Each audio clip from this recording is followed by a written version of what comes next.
This program has been brought to you by Airtel, proud supporter of Africa's rising football stars.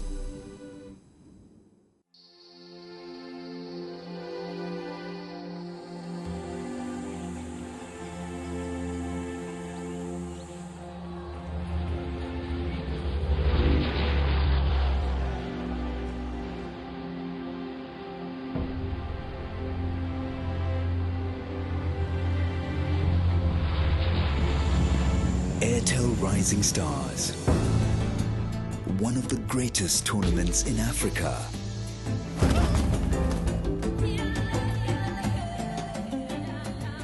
Finding the best teams, the best talent, and which players are good enough to train at the Manchester United Soccer Schools camp. If you're out there, we'll find you.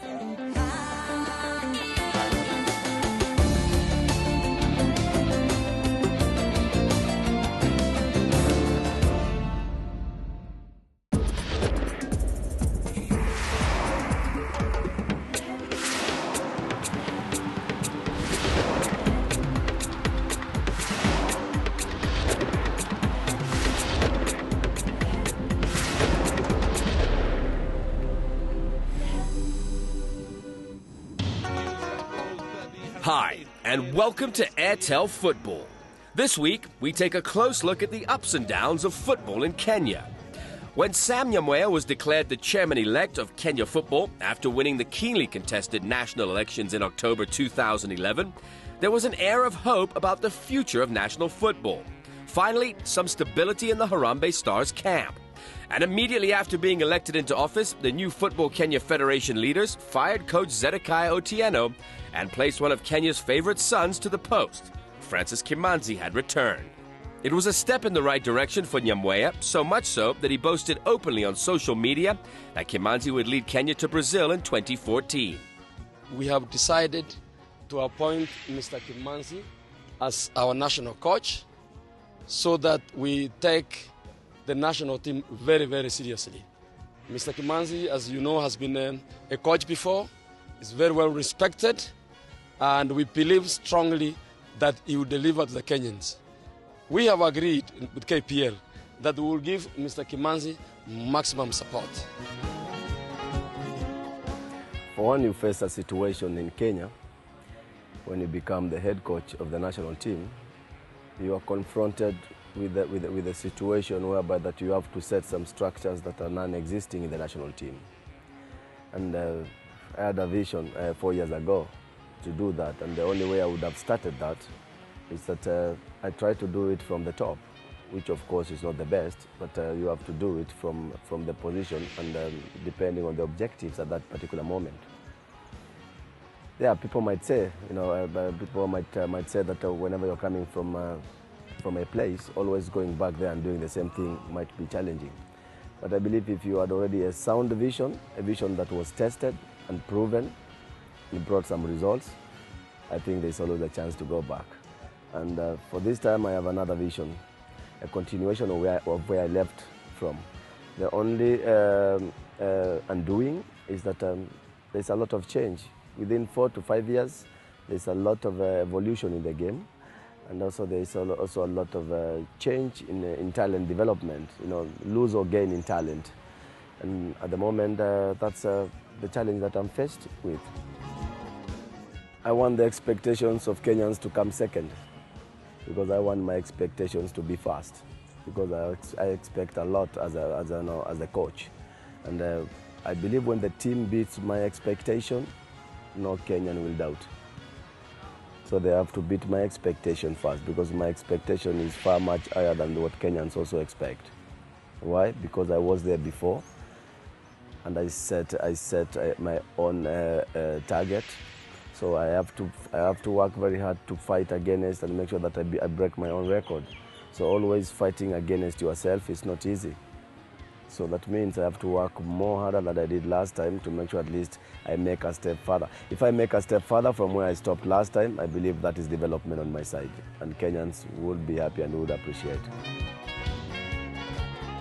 And for a brief moment, it appeared to be going to plan.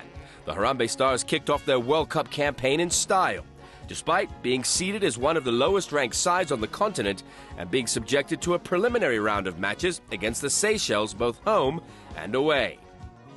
First of all, we are excited to be in Seychelles, and we just did our elections the other day, and our team is here to play against Seychelles. And yes, like you said, a journey of 1,000 miles starts with a single step. This is our single step. Unfortunately, it's a step that we have to go over it. Otherwise, then we are not in the World Cup 2014. So the boys are in good moods. I've just seen them. I've seen them training. We have a new coach. We have them in the new kits. They're well kitted. They spend in a nice hotel compared to the older era. So yeah, we expect to get out of this place with a win. Otherwise, then we are locked out of the World Cup.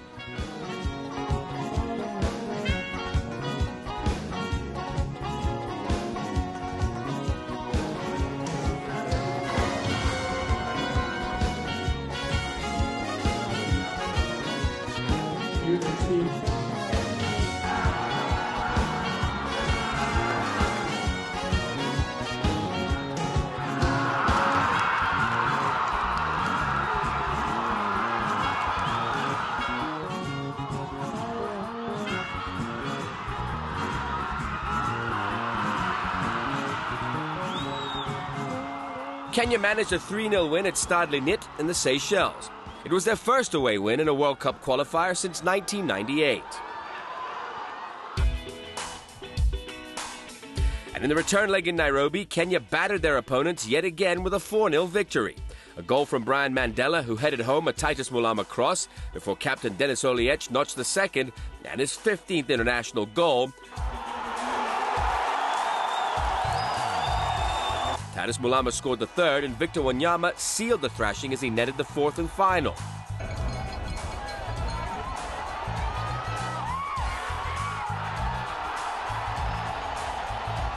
The 7-0 aggregate score meant that Kenya would join Malawi, Nigeria, and Namibia in Group F. Had the long-awaited and heavily disputed elections for Kenya football's governing body been the answer? I've been carefully analyzing those teams, so we are not worried about Nigeria, we are not worried about Namibia. Kenya is worried about its own problems of building the team. If we complete building the team, if we build a team that makes me happy, we are ready to face any team. We are not going to be worried and concentrate so much about the opponent. They have their own problems and we have our own problem, and if we only focus with our own problem in preparation, that's more important than putting a lot of effort thinking about the opponent. I believe we've got the quality. We only need to get the game. I only need to get the team and the players to understand the game. Anyway, we were beaten by a good Kenyan side. Surely we cannot complain. They were better than us in all departments, and we wish them all the best in the group stage. The 7-0 goal aggregate gave Kenyan football fans faith that after decades of heartache, something was about to turn right. You remember the last time on Friday when we were there, we managed to beat 3-0. But today, we expected only one goal above what we got in Seychelles. Excitement like never before. This is the kind of thing that makes my heart feel like it's on olive oil. I think we are happy. The game has been good and everyone is excited. And I think Kenya, we are headed somewhere. With Harambee Stars is back. Watch this space. But it wasn't long before ghosts of the past began to resurface. And once again, Kenyan fans were led to disappointment. And the usual plethora of negatives that always appear to outweigh the positives began to arise. First, Arnold Origi retired in January 2012, citing club duties as the official reason. Unofficially, it appeared that Kenya's number one felt the federation was not recognizing his efforts. And when midfielder McDonald Mariga opted not to play against Togo in the first round of the Africa Cup of Nations qualifiers due to unpaid expenses, it was a slap in the face for the federation, leaving a massive hole in Kenya's attack. Though the decision of both players to withdraw from international duty was cushioned by a famous win against the Hawks, the real blow came when Dennis Oliech announced his retirement. Fingers were pointed in all directions. Image rights, the issue. A billboard with his picture on it, Oliech felt he'd been exploited. He craved an explanation. People mention Oliech's patriotism, and it cannot be questioned. You cannot call to question how much Dennis Oliech loves Kenya. There's the idea that he rejected more than 200 million to change citizenship and become Qatari. Then the example I give, there is a game Kenya played against Zimbabwe in 2009, the World Cup qualifiers, where he scored the first goal, made the second, then Origi broke his foot, and he put on the goalkeeper's jersey, went into goal, and actually made some saves. That just shows you how much this guy cares, because he could choose to not do it, okay? So his patriotism cannot be called into question.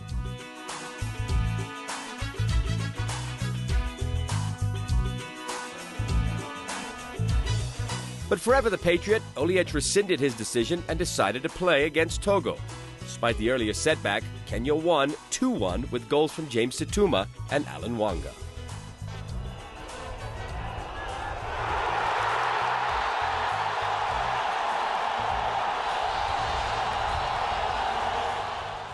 It's a very impressive win, a very narrow one, but I like it because we had very few days to prepare the team. And also it's a very young team that I'm rebuilding a new team almost. So I'm very satisfied, not only because of the goal. I still believe we had another goal disallowed, which was, according to me, was very clear. But I believe this is only a step to something bigger. If I keep on working harder and the boys accepting it, I believe we can have a very good team. It was a main game.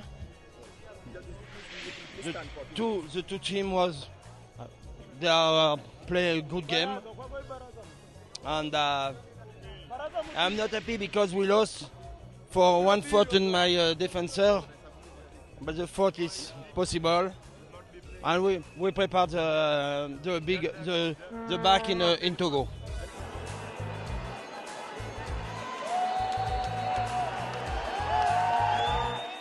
In the return leg, Kenya had to settle with a barren draw. The hosts were simply outplayed by the robust Malawians.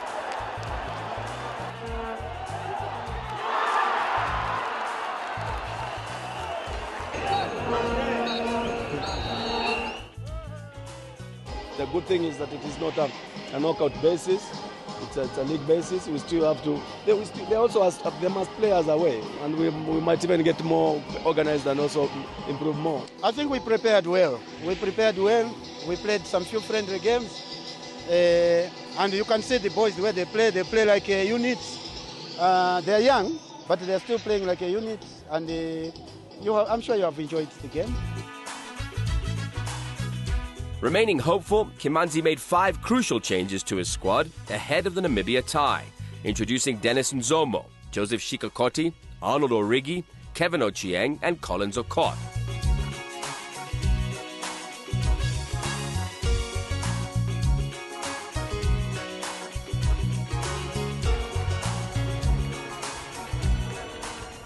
But his stars lacked firepower up front, with the misfiring captain Dennis Oliech unable to put himself on the score sheet. Another loss for the Harambee Stars, and a frustrating end to an even more frustrating 90 minutes. Of course, we are not feeling good. Of course, we are not feeling okay. We lost 1-0. That is football. Like I told you earlier, Kenyans, they have to accept to win, draw, or lose. For me, I think this is the best campaign we are having, like Harambee Stars. We are playing 3 games in 3 weeks. It has never happened for Kenya. So it's a challenging for the boys because, like us in Europe, we normally play 3 games in 3 weeks. So for Harambee Stars, it's a new thing. So they are getting to learn. A good game, but when you don't get points, you're always disappointed, yeah? Just some loss of concentration towards the end of the game, but it can happen. It's football, yeah? It's football. The dream of qualifying for the World Cup almost gone, the Stars moved to the bottom of Group F behind leaders Nigeria, Namibia, and then Malawi. And with the Africa Cup of Nations looming in South Africa, Kenya had a chance to change history. They traveled to Lome to play Togo, and a win would have almost certainly guaranteed qualification. But that hope was extinguished on June 16th. A 1-0 loss is all it took. More embarrassment for Kenya's Harambee Stars, more disappointment for the Patriots that have waited so long for success. A can of worms opened up, and Kenya's dismal performance in their international matches between Namibia and Togo, where they failed to score even a solitary goal, was followed by the sacking of Francis Kimanzi. When we return to Airtel football, Michel and his Harambee Stars take on South Africa's Bafana Bafana. And we take a look at the nail-biting climax of the 2012 Kenya Premier League season. Stay where you are.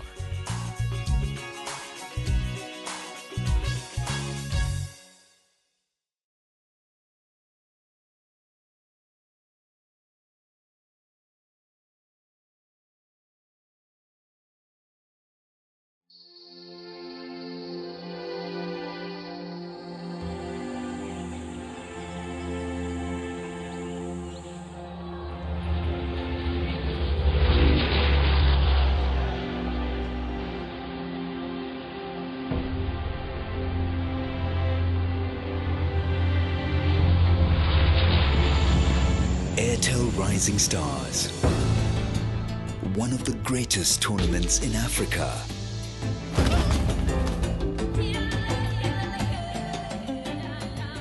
Finding the best teams, the best talent, and which players are good enough to train at the Manchester United Soccer Schools Camp. If you're out there, we'll find you.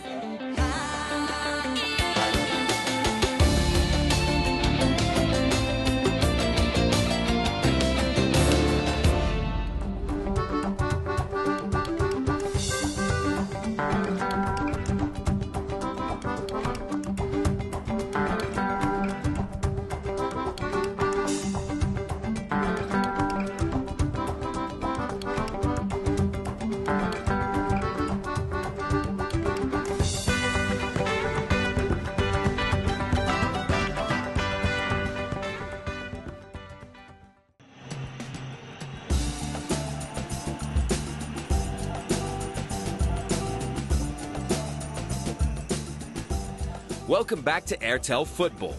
It took 2 months of deliberation as a short list of coaches was released, mostly international.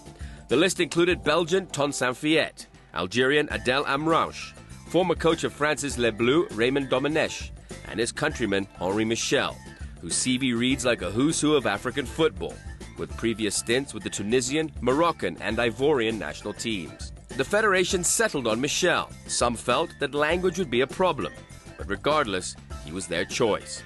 And on August 27th this year, the Frenchman officially became the 31st manager of Kenya's Harambee Stars, with the fizzy pop of a champagne welcome never before accorded to his predecessors by the Football Kenya Federation. Perhaps a new era of appreciation for one of the toughest jobs in East African football. Before we concluded our contract, we spoke all those things. We do not intend to bring any interference. We will not accept any interference, either from the federation or the government. We will leave him do his job. And I'm not going to allow anybody to interfere with the national coach. That one will give him respect. Let him produce results. Michel was fully aware of the difficult task at hand. For Nyamweya and Football Kenya, Michel was the easy choice. There is a limit where the local coach can reach. Let us appreciate one fact is, a coach of Henry's stature is high up there. So we need him so that they can also train the local coaches. We are not disbanding the local coaches. We want the local coaches to learn from experienced coaches like Henry, after which they can take over. So you don't take over overnight. Rome was not built in one day. So let us accept that the local coaches have their own limitations. And when you have limitations, you need also to get experience. Under new coach Henri Michel, Football Kenya Federation and Harambee Stars had 2 months to prepare for their friendly against powerhouse South Africa's Bafana Bafana in Nairobi. It would be Michel's first test in charge. The South Africans came into the game as heavy favourites, despite 2 losses on the trot. A 1-0 loss to Brazil in Sao Paulo, and a loss by the same margin to Poland in Big Gosh. Yeah, look, I think it's very important. I'm not really rebuilding. I'm trying to prepare a team for every couple of nations. And to do that, I have to make lots of changes in the squad to see as many players as I can. I've used the first 2 games and these 2 games to do that.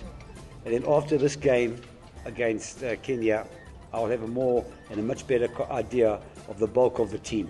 And then I can start working on those players. Right now, it's almost like we're not even a team yet. We're a bunch of players put together, 25, and going to play games. We haven't really started tactical stuff yet. There hasn't been time for that.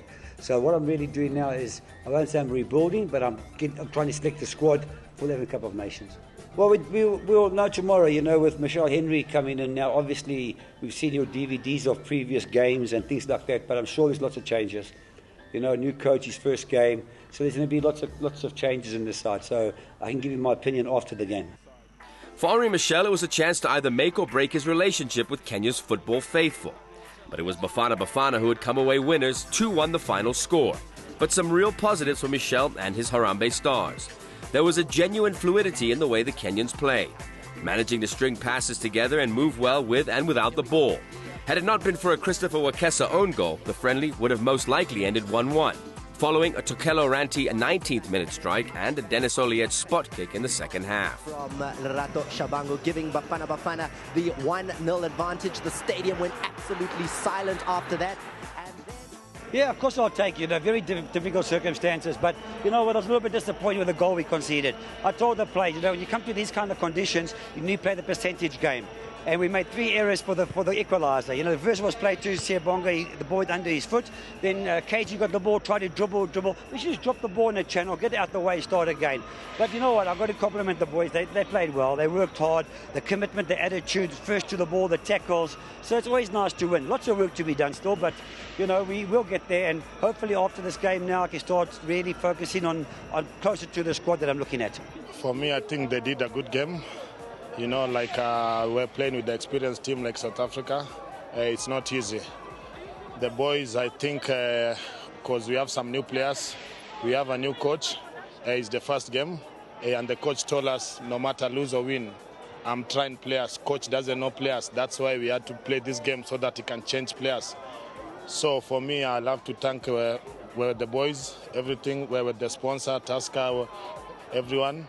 So we hope for the federation, if we could have get this type of games, every game, at least in the FIFA games, we should have this type of matches. For example, Cameroon, Senegal for us, so that then we can know where we are.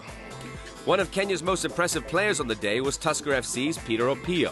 At that point in the Kenya Premier League season, his side were sitting in third on the table, chasing 2 of the league's winningest clubs, Gor Mahia and AFC. It was a final day of the Kenya Premier League season that took place in 3 different venues. 3 coaches looking for the psychological edge leading up to November 10th, with only 1 Premier League trophy to be won. We like to win this match against Shimaliu because when Tusker and Gor Mahia they leave points, then we must be there. So we cannot take the risk that when, so I said, Gor Mahia and Tusker leave points, that we fail to win the league. But even this last match, we like to win, even what happens. That's our duty. We had to do it for our fans, and that's why we were prepared very well for this match. Now it's easy to be general after the battle, but it was long road. And now we are close to finish the road. And trust me, we're going to finish. There's no pressure. We are just taking the game as it is, the way it comes.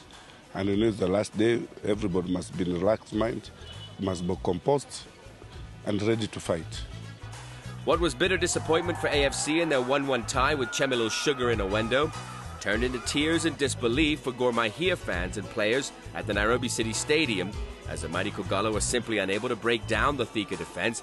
They went in search for the second goal. And 17 years of waiting has become 18 years. In the end, it was sheer joy for coach Robert Matano and Tusker FC. A promise that he made on August 24th was a promise fulfilled on the final day of the Kenya Premier League season. Tusker's 3 impeccable goals against Nairobi City Stars simply showed a club that never lost its focus, even with the chips stacked against them.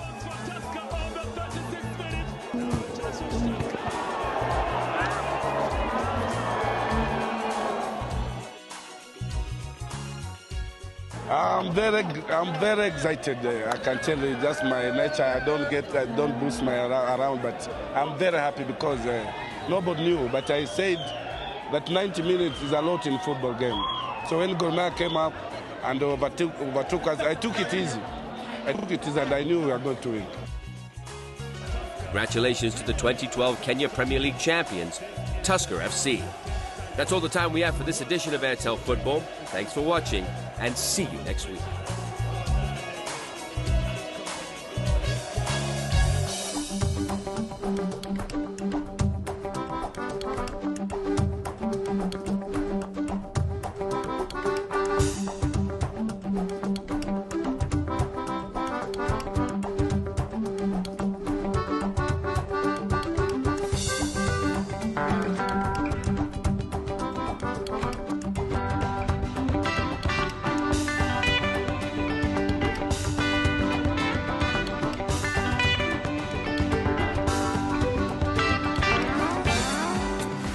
This program has been brought to you by Airtel, proud supporter of Africa's rising football stars.